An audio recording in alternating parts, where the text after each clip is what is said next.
Welcome on in, everybody. Today I'm making a video explaining kind of like the ways to get stronger in the First Descendant. I've seen a lot of posts on Reddit and elsewhere of returning players and new players being overwhelmed by how much there is to do that they end up losing interest. So I'm here to help explain.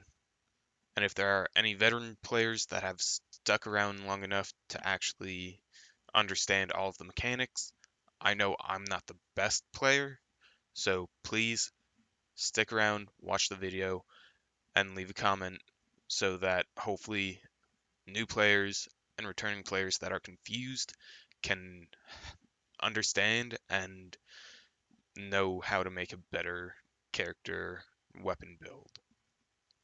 Okay, first off, I'm going to be giving you some advice on getting items and other stuff.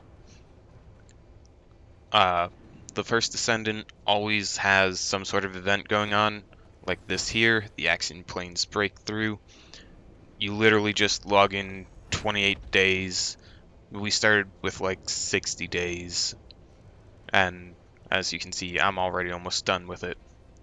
But they have other events like this one, play 30 minutes, play 60 minutes to get a million gold, 100,000 Kuiper shards, which I'll get into what Kuiper shards are used for then. The Axiom Plains, it's just simple little missions that you do and you can get some pretty decent stuff. Like this one here, Breakthrough with Nell, is this event. Acquire Nell, which is the new Descendant this season. You get an energy activator, and then leveling it up, you get a crystallization catalyst, and by basically making your Nell stronger, it helps you get more items to get stronger. So it is always worthwhile to do the events that are going on. With everything that we're doing, you're going to need a lot of gold and Kuiper shards, and the best way to get gold once you have it unlocked if you're a new player is doing these invasions. You can do uh, 4 a day and you get 1,250,000 gold a day per mission, which per 4 missions that'd be about 5 million gold a day. Okay, we're going to start with gun level. I have two uh, Albion cavalry guns here, which you'll see the bonus things are different,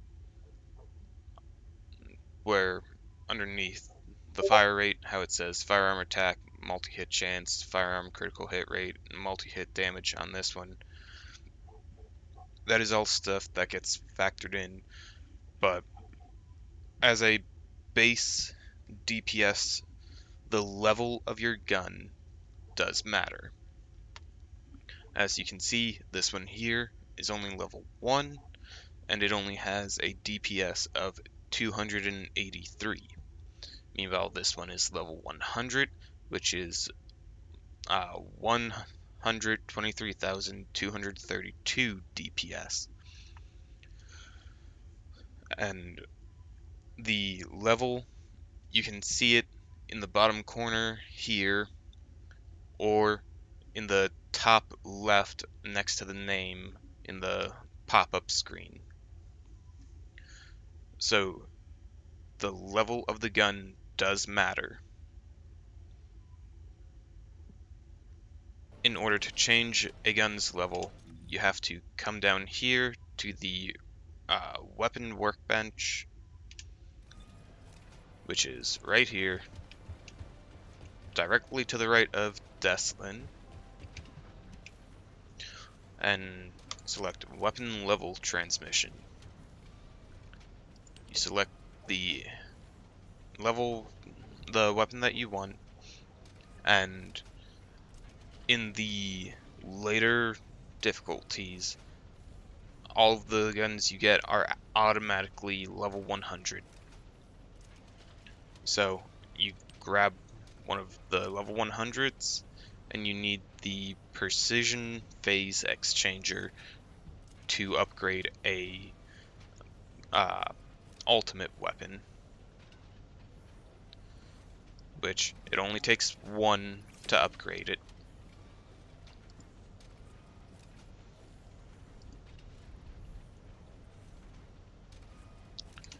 For any other weapon, so you need the precision phase exchanger for any ultimate tier weapon.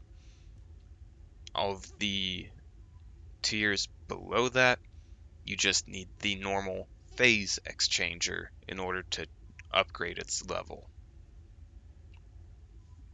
Next, I will be talking about the weapon options.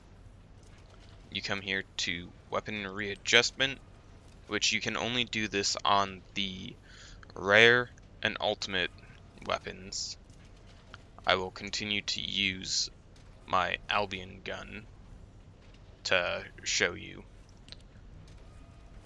but these are all the weapon options. You can look on the left here and see all of the different types.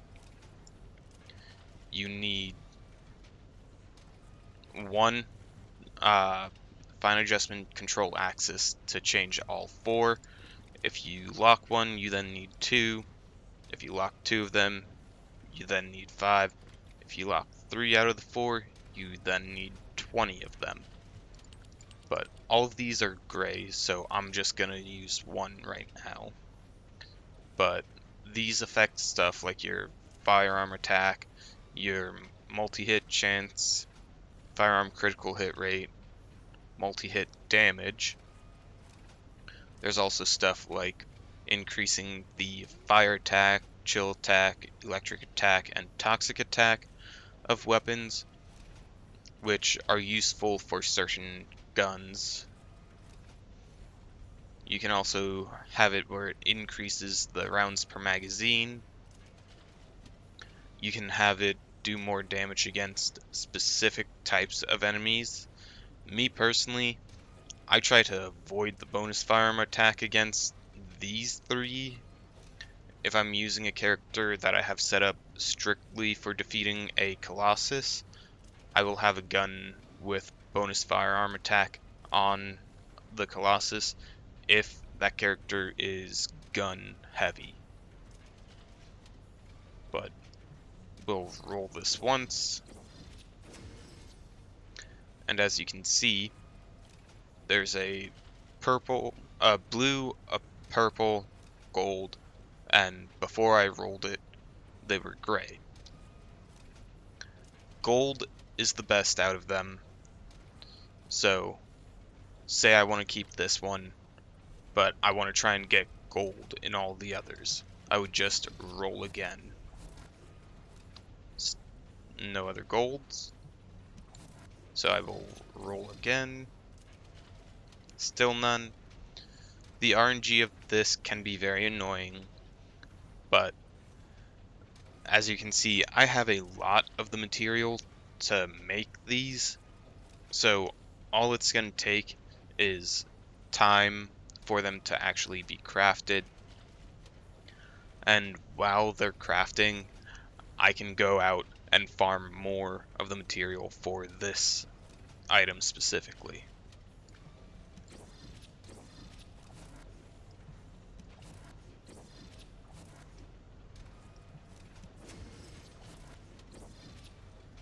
There we go, I just got a gold chill attack. Now, I'm not building this properly. I'm just trying to show you that all of these little things are indeed affecting the DPS of the Albion Cavalry gun. That applies to all of the guns. This will affect the DPS of your guns.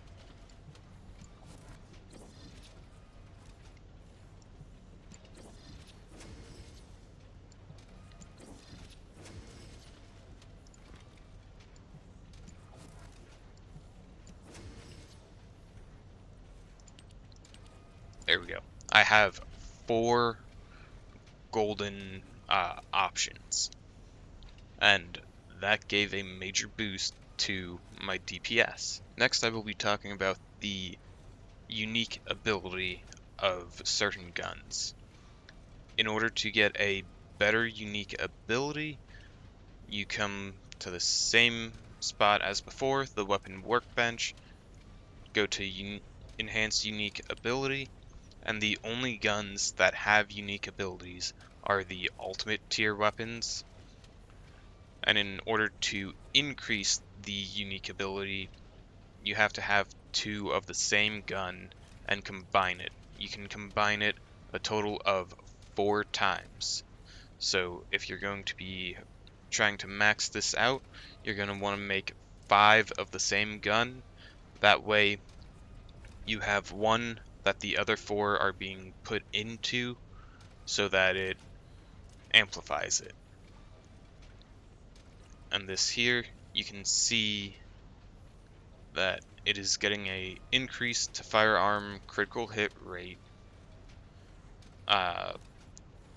increase to firearm damage, stun duration of the unique ability, and the firing duration actually gets shorter to 0.4 seconds. But that's for this gun specifically. So I will enhance it. I don't have any more than just that one, so unfortunately this is as far as I'm going to take my Albion Cavalry gun. But for this weapon's unique ability, on hit inflicts mark on the enemy. On hitting an enemy inflicted with mark, increases critical hit rate and applies this buff to the attack. Each critical hit ricochets to the nearby enemy with the highest remaining HP ratio, stunning the enemies hit by the ricochet. Continued fire grants the horseshoe effect, which I'm not completely sure what the horseshoe effect is. We might be able to see that better on the gun itself.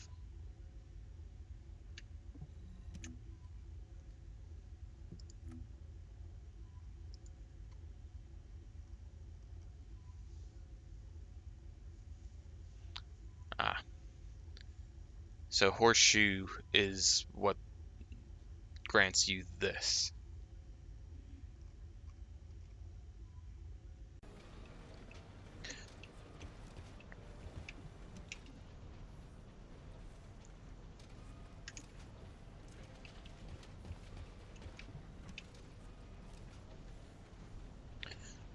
Next up, we will be covering the weapon cores. In order to unlock a weapon core, you need a core binder, which takes 2000 Void Abyss metal fragments to create. I currently only have 3, but that will allow you to implant cores into the gun. And then from here, there are different types of cores you can assign to the guns. This here is a free core, so you can use any of these: special augmentation, the precision, the tactical, the hit augmentation, attribute, and firepower. Those are the different cores that you can use. And over here it does give you a list of what you can get for each thing, for each core that you use. So for example, if I go here to the attribute augmentation, I can only use the attribute augmentations, but it'll limit it to I can add fire attack, chill attack, electric attack, and toxic attack. The hit augmentation, I can add either weak point damage, firearm critical hit rate, firearm critical hit damage, multi-hit chance, and multi-hit damage. This is all stuff that you need to take into consideration of your build. So, obviously, one, you're not going to get the highest scoring increase, but with a 10 core, you can get the highest possible increase to a weapon. So it doesn't allow me to have a firepower augmentation, so we'll use one of these, which for the firepower for the Albion Cavalry, it'll give me either firearm attack or bonus firearm attack versus the Colossus. And it gave me the firearm attack at a 64% increase, which this isn't going to directly affect the DPS all the time. Let's see. We'll do a precision one for this one. So this one can increase recoil, hipfire accuracy, weapon change speed, sprint speed, grappling hook charge time increase ratio, and aimed shot accuracy.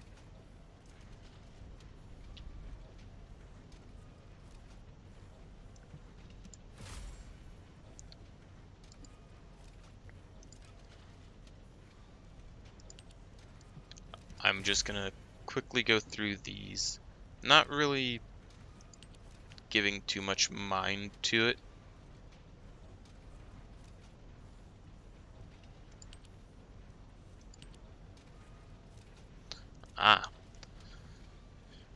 Here's a good little thing that I didn't notice until now. So there's the hit augmentation core and the hit augmentation core variant AB.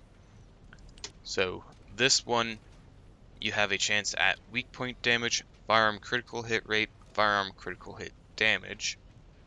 And this one, you have a chance at weak point damage, multi-hit chance, and multi-hit damage. I unfortunately do not have any normal ones at 10, so I will use this one.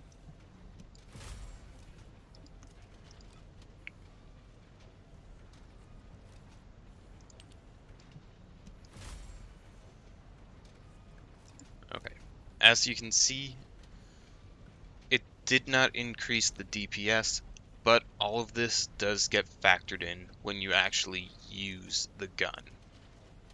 And if you would want to change the core, you now use a core and a core particle disruptor, which those only take 15 void abyss metal fragments to create. So they're not that hard to create. Again, it's more of a time consumption thing. Okay, the next thing that we will be talking about is the weapon modules.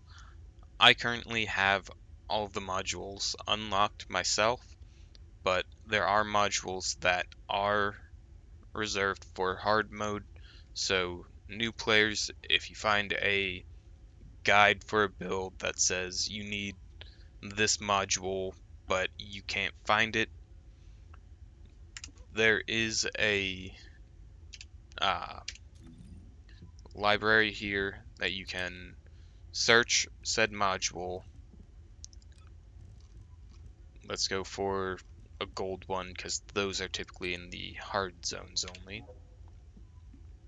And you can see this only drops in the Stormhanger Abyss Battle, the Stormhanger Challenge, and in the Sigma Sector drop-off on normal and high risk, which is the hard mode of Sigma Sector. But you can also combine your extra modules in order to get this module, which combining the modules is how I personally was able to collect almost all of them. I got down to just a few of the Transcendent modules, which the Transcendent modules are only for the Descendants themselves. But don't worry, there's normally a substitute for a module that can help you get through what stage you're at. But as you can see, some of these are blank. This one has like a V on it. This one has like an R on it. Those are the different socket types. So you have the cerulean, alamandine, malachite, xanthic, and rutile. So Hawkeye here, it has a module capacity of 4. So if I place it here on a blank one, my module capacity goes up by 4. If I place it here, it actually goes up by 5 because it does not match. If I place it here, it goes down. Now,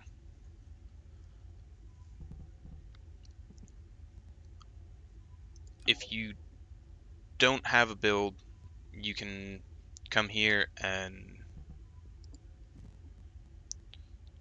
equip recommended modules, and it gives you combination A, combination B. Pretty much it tells you what these combinations will be good for. Unfortunately, it's not going to give me a very good build because it's using my maxed out modules on a gun that I don't have built that well. Combination B, and it'll give you one that has good synergy with the Descendant that you currently have equipped. But in my experience, this will help you get through the easy area, maybe halfway through the hard mode, but it is always better to experiment and use what you think will be best. So I want more firearm attack power. So Deadeye will increase the accuracy and the firearm attack.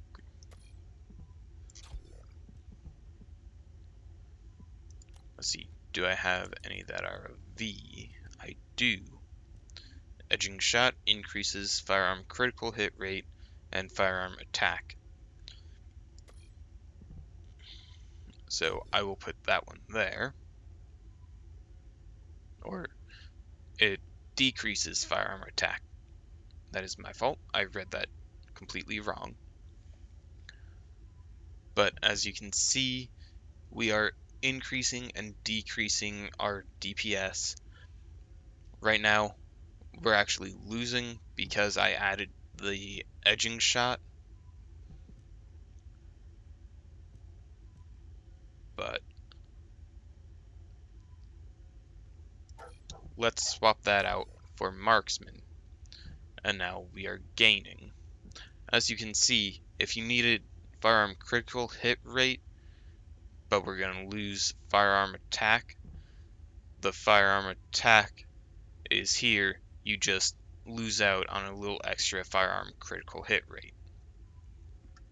Again, it all depends on what you're building the gun for. Now, I'm going to pause here, build the gun real quick, and come back and show you the difference in the DPS. Okay.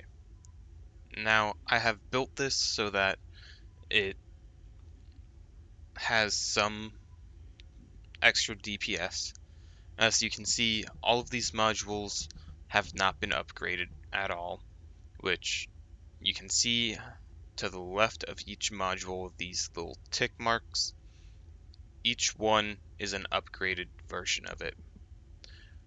With just these, I will be increasing my DPS by 67,932 DPS.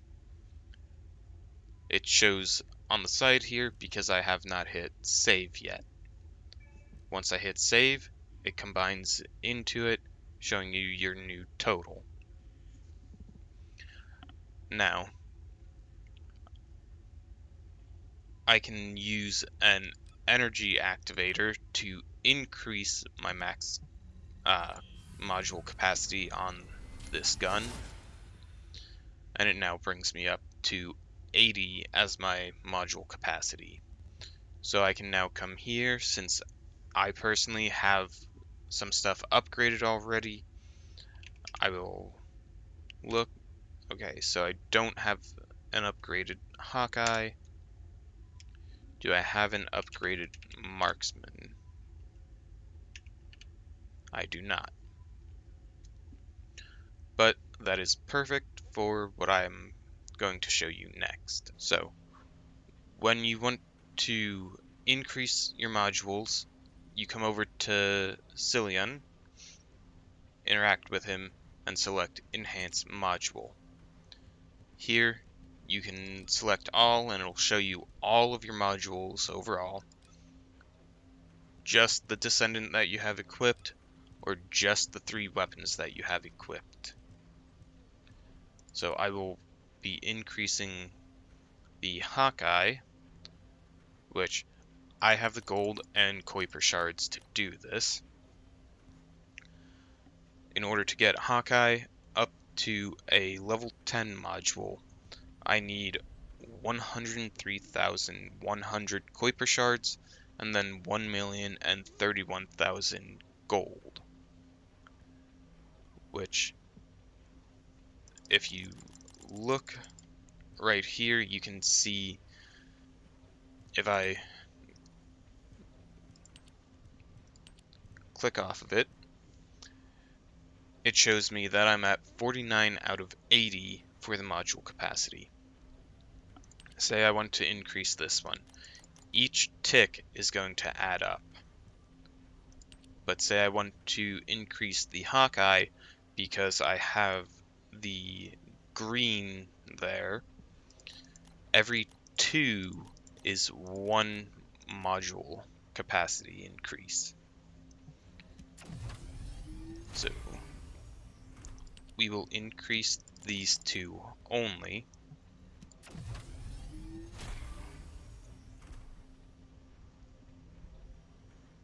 And I am now at a 57 out of 80 module capacity.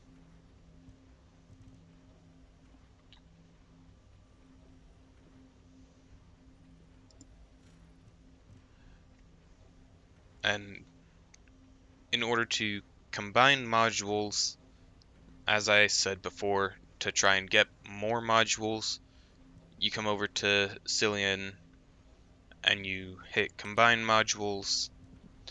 What I like to do is I sort by rarity, view duplicates only. I sort by rarity because if I do 4 blue, because it takes 4 modules to combine into 1 module, if I do this, I have a small chance at it becoming a purple module.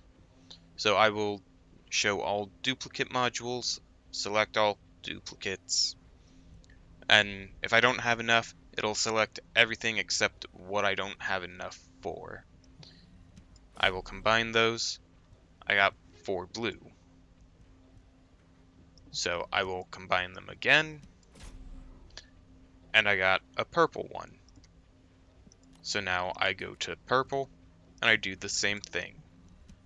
I basically rinse and repeat until I get to my Transcendent modules, because the Transcendent modules cannot upgrade, so any extra Transcendent modules you have will become just another Transcendent module.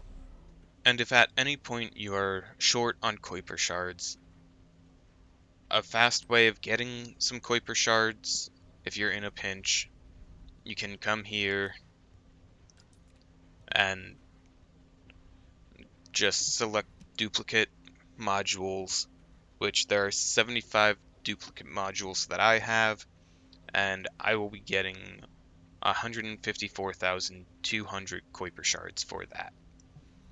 So it is a nice way if you've just been out farming for a while to try and get Kuiper shards faster if you've run out and you're only like a couple thousand short. Next up, we will be talking about Descendants and how to make them stronger.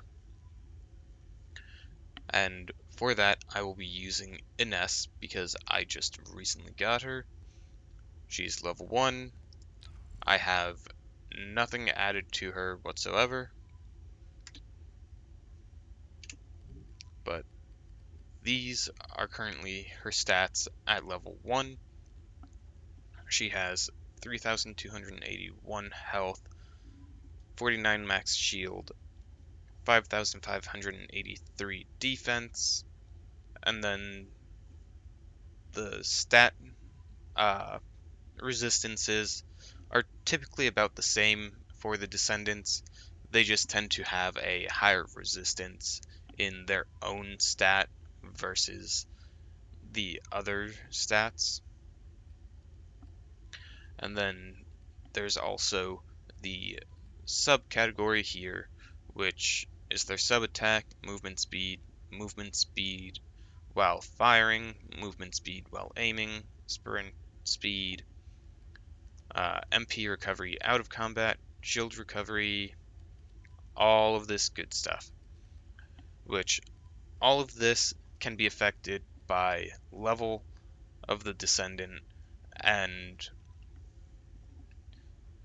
different modules. As you can see here, I have leveled up Ines to level 40, and now her health, shield, and defense have all increased along with some of her sub-category stuff.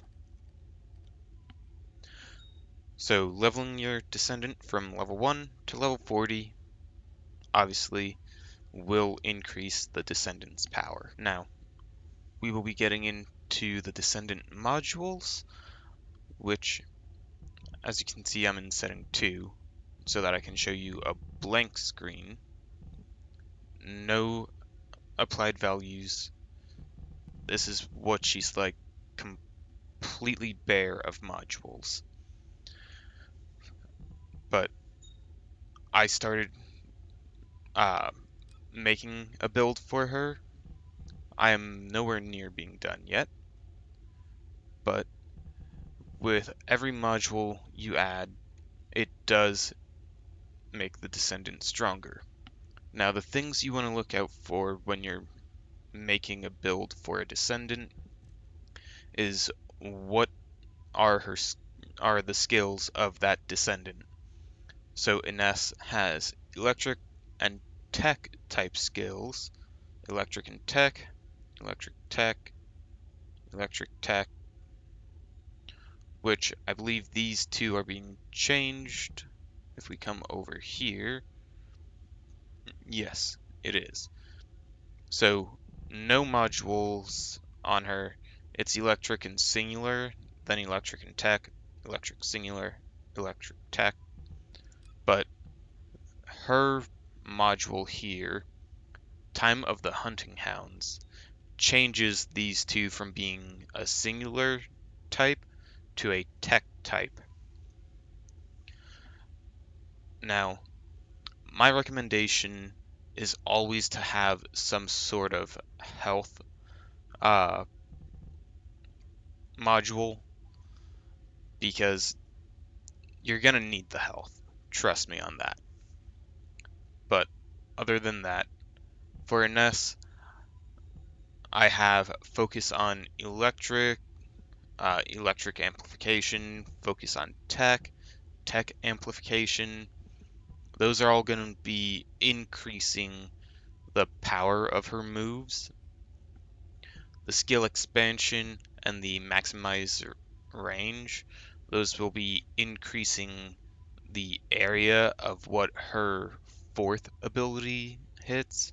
I believe it does extend these as well, as in how far they can actually hit an enemy away from you.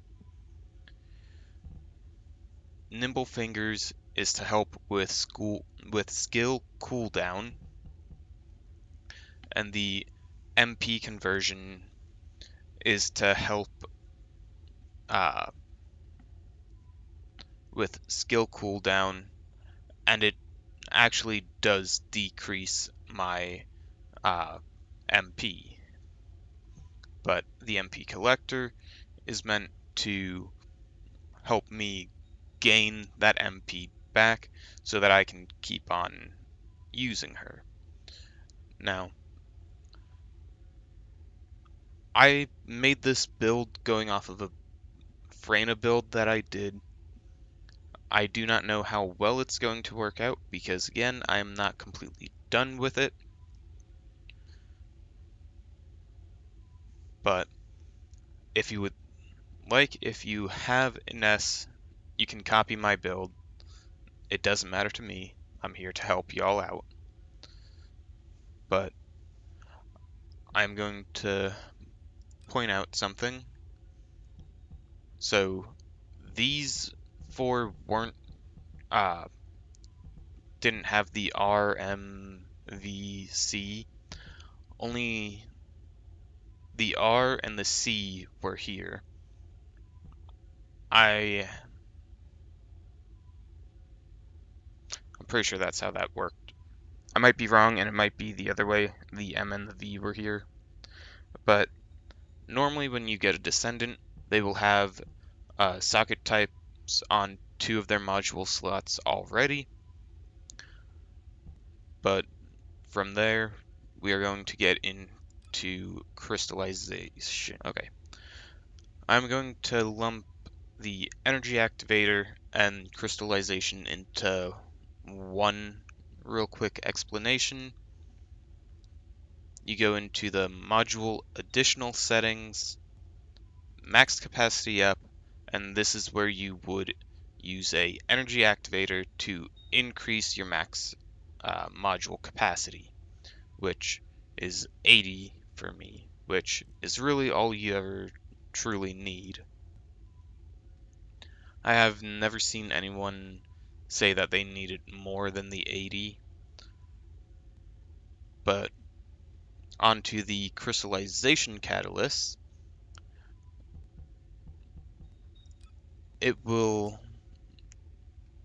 so if you have a build already set up, what you're going to want to do, I normally put a non-upgraded module here in every single slot, and as I go through, I will then use the crystallization catalyst to match the socket to the module type. So the next one in line for me is the maximum range, but through using my NS, I have noticed that my skills are a bit on the weaker side, so I'm actually going to jump over here and we'll do focus on electric. So that's 1, 2, 3, and that's going to be the X, which is Xantic. So we come here, assign module socket type, 1, 2, 3, X for Xantic, and it takes the crystallization catalyst, which at the end of the video I will show you where you can actually craft all of the stuff that I'm talking about.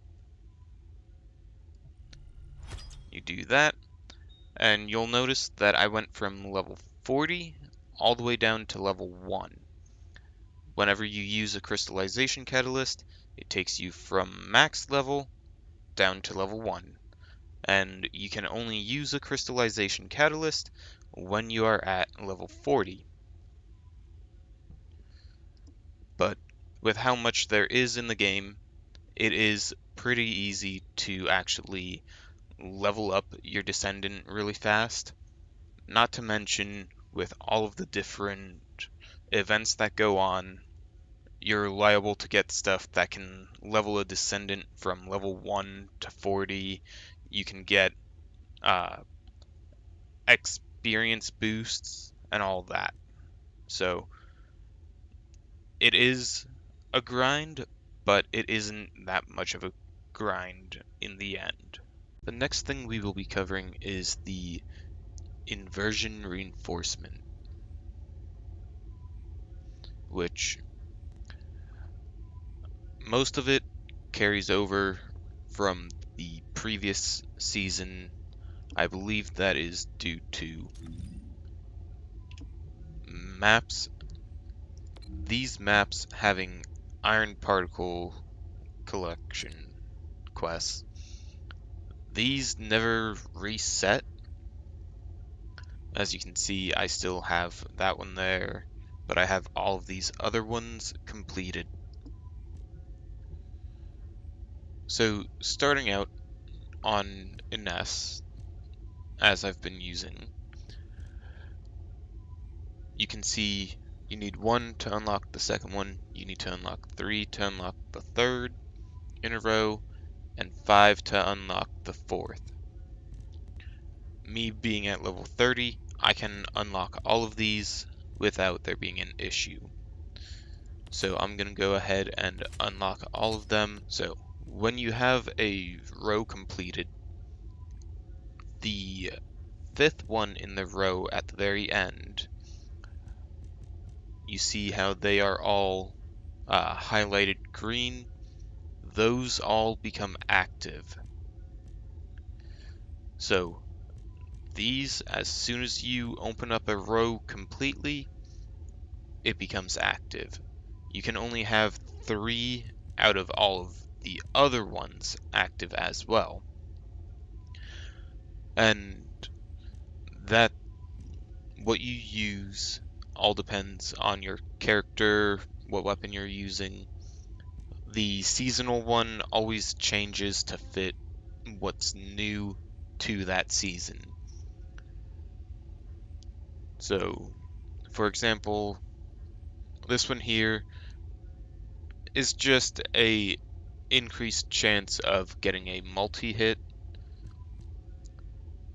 This one here, though, is for the ultimate weapon that is in the Battle Pass, which is the Exterminator. This one here is for the new ultimate that you can farm in the Axian Plains. And this one here is specifically for Nell herself. But with me using Ines for the demonstration, I don't necessarily need any of these because I'm not using the Exterminator or the Eraser, and I'm obviously using Ines instead of Nell. But Hunt, it basically gives you a bonus in attack, in damage, when certain things proc. Attribute, it basically adds a arcade type to your bullets. Recovery, it's more so if something procs, for example this one, when rolling, it has a 70% chance to recover 4% of max shield.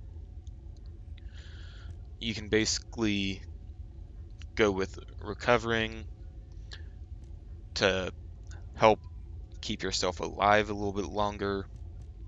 Survival, basically giving you certain things to help you survive.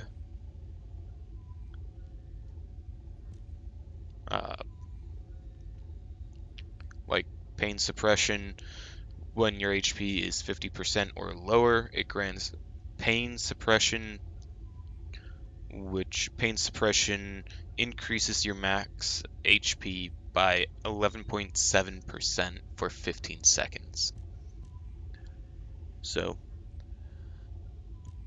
this isn't necessary to really boost your damage output a lot, but this added on top of everything else can help you stay alive longer and deal just a little extra damage.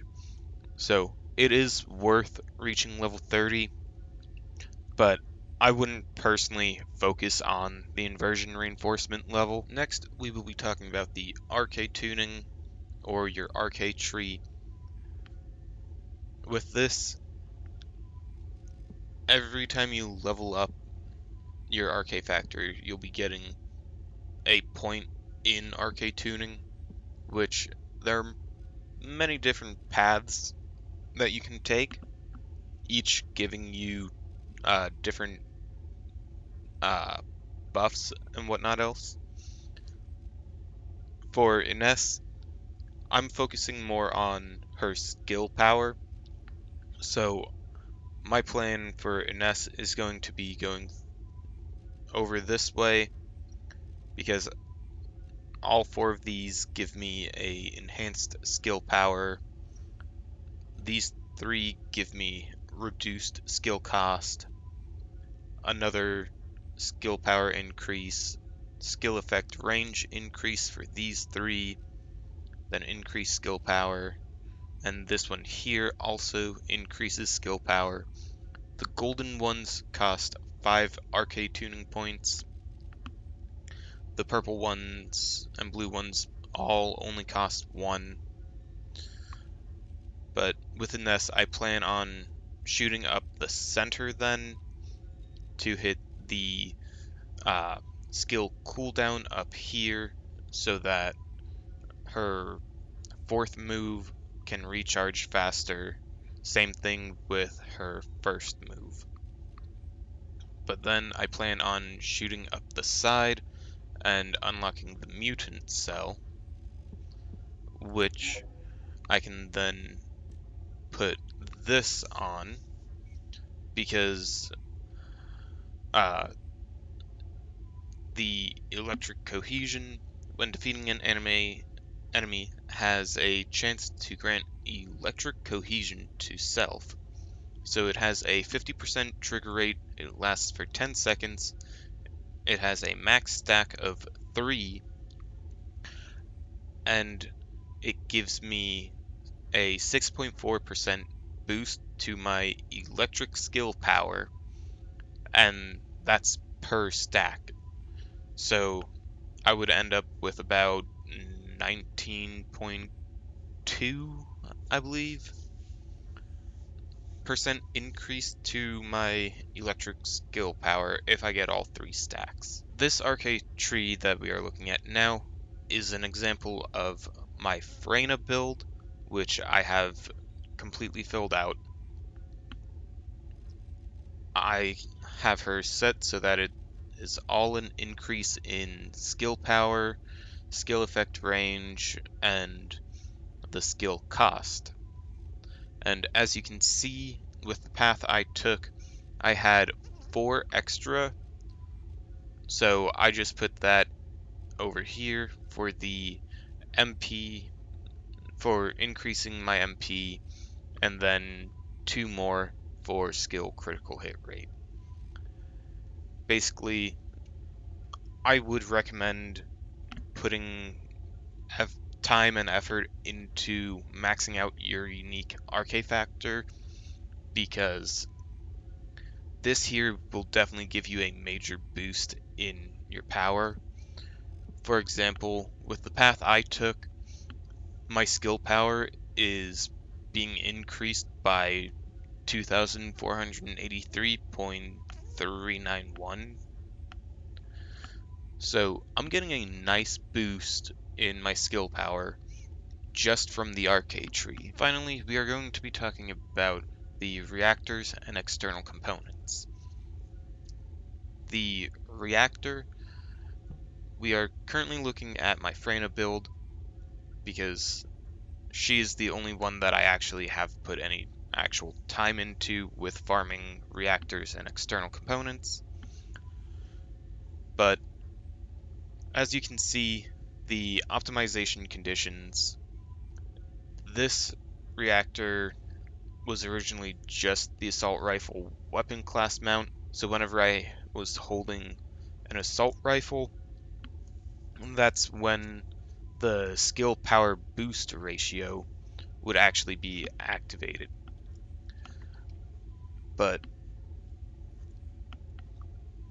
they now added the ability to combine reactors to add a optimization condition.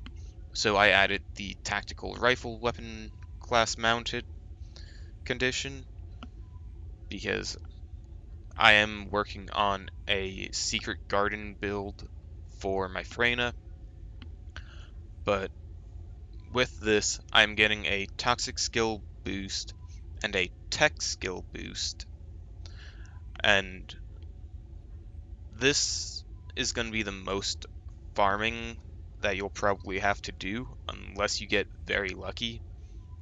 It took me forever to get the uh, tech skill boost ratio and toxic skill boost ratio that you can see at the bottom of the little pop-up menu,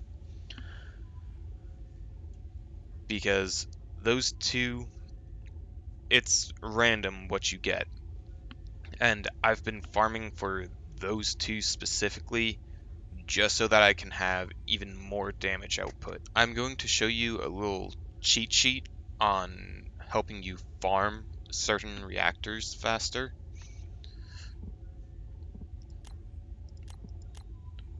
So for Freyna, I wanted a toxic, and the arcade type, I wanted tech. And right now there are two different missions that I can do to get said reactor. When I was farming it, there was only one, and this here rotates like once a week, I believe. So make sure if you're trying to find a specific reactor, don't just go running random missions. Come over to this page and you can search what mission will give you that reactor. You can also search for your external components as well here, but personally I don't see much of a benefit in that. And now onto the external components. I am currently trying to get uh, a 2-set of the Plague Auxiliary Power for Freyna because this will give her a boost in her tech skills. And there was one, I don't believe I have any at the moment, but there is one that gives a boost in her toxic skills for having a 2-set. Now, it is all dependent on what you're trying to set up. If you want a set effect to only be the 2-set or the 4-set,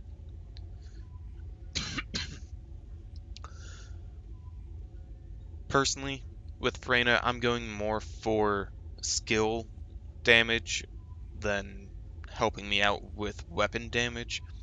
So I am perfectly fine with having two different 2-set effects, which, yes, you can only have 4 external components equipped, and if you have 2 of one and 2 of the other, both sets, 2-set effects will be active. But you can only get that 4-set if you have all 4 of the same external component.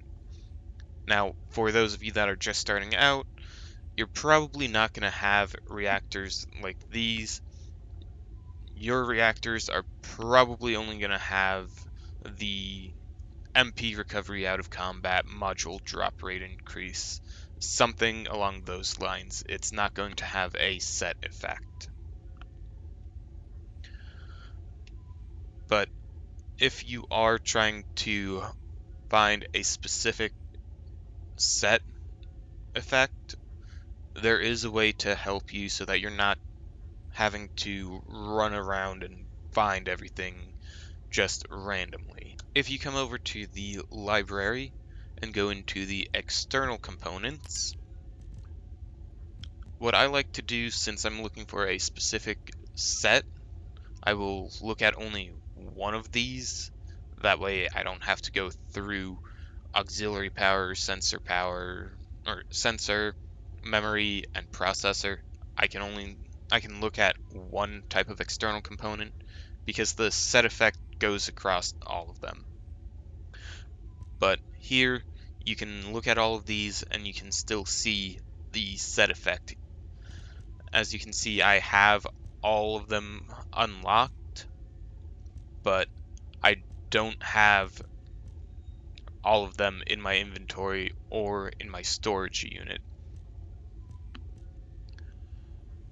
The other two external components that I am currently trying to find is this one here, because its set effect is toxic skill power gets increased by 6.2%. So with that being said, don't just randomly try and find your external components. If you're like me, you want to collect and unlock everything. So it's fine if you're running around doing all that. But if you're working on a specific build, make sure you look in here and see what effect you actually want on your Descendant. And then you can use that to help you make your Descendant hit harder and actually do some damage.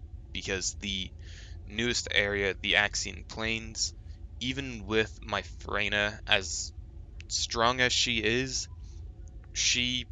honestly is just barely keeping up. So I really do need to finish my build for her. But depending on how the RNG gods grace you, you very well could have a build far better than me in a far shorter time. As a final note, if you get into any of the online communities, you will see kind of like a split between people saying that, oh, you should use the meta characters, which currently is Serena for bossing, and there are a couple others that people say that you absolutely should be using instead of the other characters.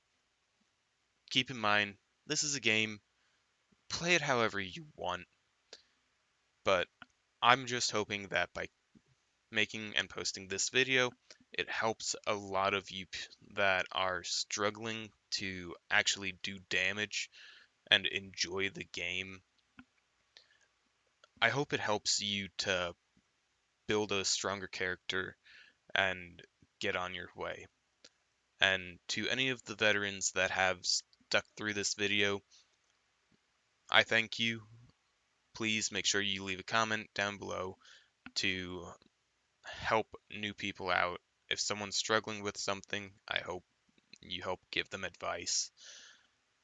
And if there's anything in this video that I missed, or that the veterans that have seen this think I've explained incorrectly, please leave a comment and hopefully we can help our fellow descendants out.